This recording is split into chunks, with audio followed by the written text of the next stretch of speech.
Are you ready to teach a beginning photography class? Here are my top 7 questions that you need to ask yourself before you enroll students in your very first camera class. My name is Cyrissa. I own Immerse Photography in Ohio, and I'm the voice behind Sparkle Society, where I encourage, educate, and empower photographers to make informed decisions for their business. Now, you might also be interested to know that I've got a master's degree in art education and spent 10 years in the classroom. So if there's anything that I know, it is teaching, and I'm going to walk you through these 7 questions to help you figure out if teaching is right for you. Number 1. Do you have a passion for teaching? A lot of times I will have photographers come to me and say, hey, how do you do this on social media? Or why did you do that with your reflector? And I love answering those questions. Or when students sit in my beginning photography class and they ask me why would I use a flash in the middle of the day? Let's talk about that. Let's talk about a fill flash. Let's talk about those shadows. I get all kinds of jacked up and I get all kinds of excited to help them learn. That energizes me. But I know for other people, the feeling is not the same. When people ask them questions, when people are constantly texting, emailing, or in Facebook groups asking them how to do beginning things, they get really drained and really overwhelmed and they don't enjoy it. So the first thing that you need to ask yourself is, do I have a passion for sharing knowledge? And if the answer is yes, then that's 1 out of 7. Let's keep going. Number 2. Do you have the ability to take a large subject and break it down into tiny little bites? Because here's the thing with photography. What is commonplace for you and I is not commonplace for most hobbyists, mom photographers, or business owners. And those are going to be the people who enroll in your workshop. They don't understand depth of field. They don't know what different lenses do and why that kit lens that they got really isn't such a great deal after all. They don't understand that. So it is our job to take these big, complex topics and break them down into simple concepts. So in teaching elementary art, I had to be very good at this very quickly. So when you've got a classroom full of second graders looking at you and the standards are saying that you have to teach them the difference between geometric shapes and freeform shapes, you've got to find a way to communicate that. Because you and I can look and be like, oh, that's a blob, that's a squiggle, that's a whatever, and that's a square. We know the difference, but how do you teach that to someone else? And one of the things that I came up with was, okay, freeform shapes or organic shapes don't have rules and they don't have names, meaning you could put 10 sides on them. Some could be straight, some could be curvy, all right? And it doesn't have a name. It's just a shape. Whereas if I have a triangle, well, we know that a triangle has rules. It has to have 3 sides. It has a name. Same with the square. Square has 4 equal sides. If it doesn't have equal sides, it's a rectangle. So there are rules and names. So you have to be able to take a complex subject like that and break it down into a simple form. So think about, how would you teach someone ISO? What's the difference between a 100 ISO and a 1200, 1600, whatever? Okay. What would you say to them? How can you explain the differences between different ISO? Don't judge me. I know what the heck I'm talking about. Public math is hard. Okay. But think about, how would you explain ISO to someone? If you don't know how, or you're not willing to figure out how to break that down, you're probably not ready to teach. But if you are, and you're like, oh, I've got a great analogy, I can't wait to share it. You're ready. 3. Can you teach 2 different learning modalities? That's a fancy way to say, are you willing and are you able to teach 2 different types of learners? Some people like to learn best. You're probably here on YouTube because you love watching videos, right? That's how you learn best. Other people learn best by reading things or by listening. That's why some people love podcasts.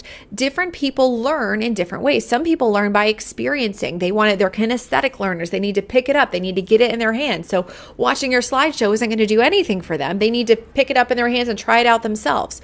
So when you teach a beginning camera class or a beginning photography class, you need to be able to teach to those different learners. So you need to be willing to have examples, have learning activities so that the kinesthetic learners can try it. You need to have things up on a PowerPoint or a screen so that way, or even Tether, that way people who are visual learners can see it. And you need to be able to talk it through. That way those auditory processors, the people that need to hear it, they can listen to you explain it that way. If you are willing to look at those different learning styles and embrace them all and find different ways to meet the needs of your students, you, my friend, might be ready to teach. 4. Do you have the time? And this is key because for me, when I started my business, I was actually teaching full time. And then, I ended up quitting that because the photography business exploded. And then the photography business was big. And then people started asking me mentoring questions. And I started helping people out. But what I found, there was 1 month in particular, 1 week in particular, where I was spending hours helping other people and letting people pick my brain and going to coffee dates. And it was great. And I loved it. But what happened is then I came home and I was neglecting my business. Because I was neglecting my business and my paying clients, I was like, well, I've got to stay up late and I can't take my kids to this event. They've got to just play on video games. And so I was saying no to some of the most important things because I was saying yes to these people, which I loved. And so you have to come to grips with the fact that you may or may not have time to teach a beginning photography class, or you may or may not have time to mentor other photographers because it will take time away from other things. What you may not realize, you guys, now is I spend about 80% of my time mentoring other photographers and only about 20% actually working with my photography clients.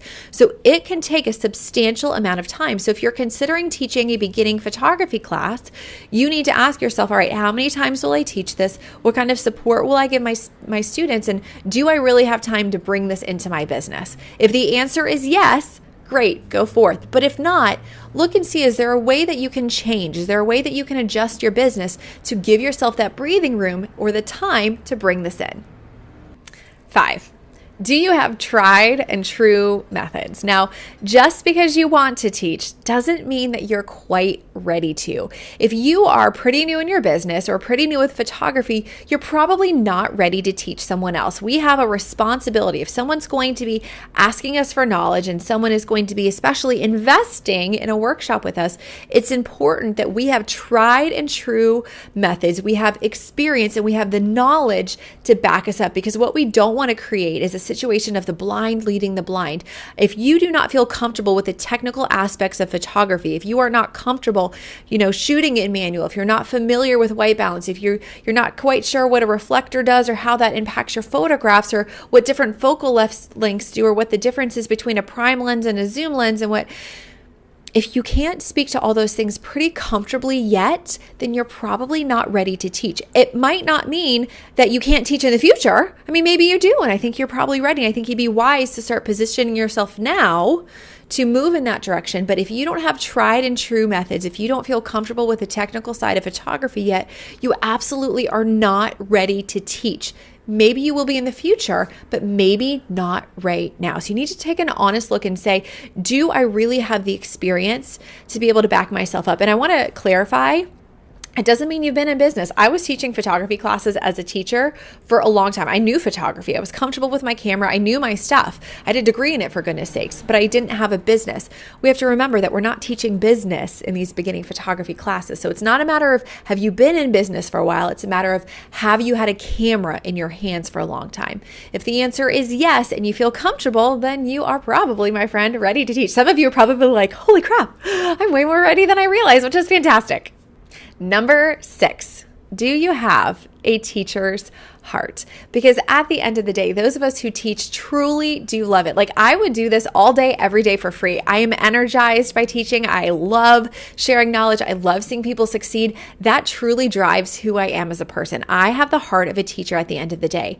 But if you are someone and you're like, oh gosh, are people going to steal my ideas? Are they going to take my clients? Oh, that's a secret. I don't want to share how I learned that.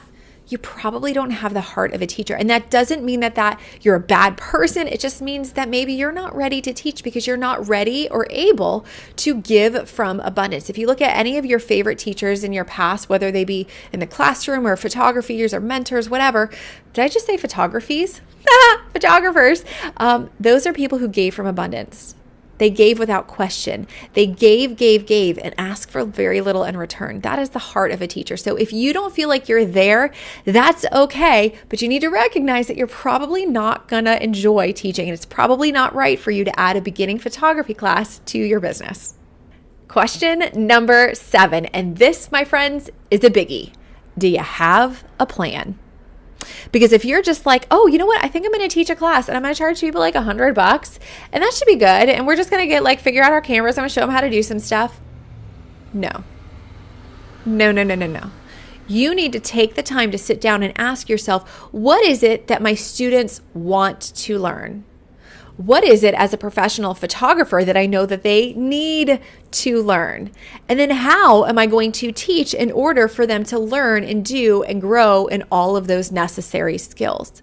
If you think that you can just show up to a class, show up at a Starbucks and have a bunch of people pay you and make fast cash easy, then this is not right for you. You need to have a plan. You need to come up with some sort of curriculum where you can walk them through the process. And don't let that word curriculum scare you. If you sit down and plan and you're intentional, you can do this.